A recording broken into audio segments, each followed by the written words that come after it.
तो इस बार बिहार में जब दिवाली और छठ मनेगा तो बिहार के गरीबी का, आपके बदहाली का ये अंतिम दिवाली और छठ होने जा रही है। क्या होगा छठ के बाद? छठ के बाद जब ये व्यवस्था बनेगी, अगर आपने अपने बच्चों के लिए वोट दिया, जनता का राज बना, तो इसका पहला संकल्प है, नाली गली बने चाहे मत बने, स्कूल अस्पताल जब सुधरेगा तब सुधरेगा, लेकिन साल भर के अंदर सब लोग याद कर लीजिए, अपने अपने आंचल में ओढ़नी में बांध लीजिए, साल भर के अंदर जितना आपका घर का सामान गया है बाहर मजदूरी करने, जो बच्चे यहाँ पढ़ लिख कर बेरोजगार बैठे हैं, उसको सरकारी नौकरी मिले या न मिले, लेकिन सभी के लिए कम से कम 10 से 12 हजार रुपया के रोजी रोजगार का व्यवस्था बिहार में ही करके दे दिया जाएगा। होना चाहिए कि नहीं होना चाहिए?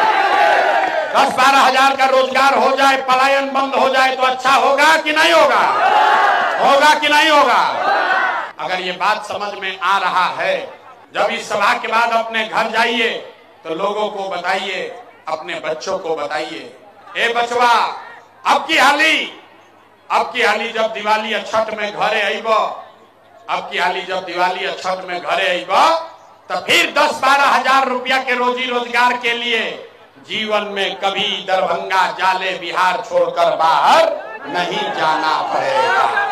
सब लोग तैयार है इसके लिए?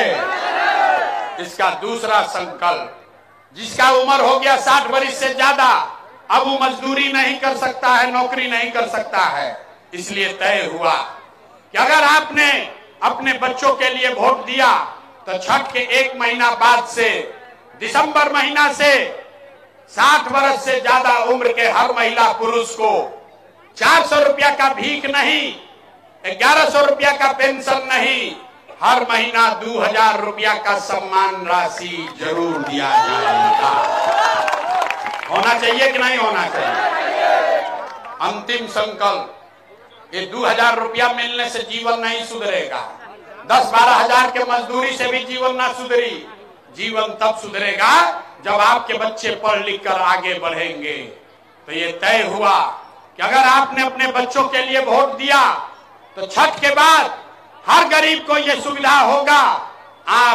आपके गांव में जब तक सरकारी स्कूल नहीं सुधरे, आप अपना बच्चा को प्राइवेट स्कूल में भेजिए, अंग्रेजी स्कूल में नाम लिखवाइए, स्कूल भेजने का खर्चा और फीस सरकार की ओर से दिया जाएगा, ताकि गरीब से गरीब का बच्चा भी अंग्रेजी स्कूल में पढ़ सके।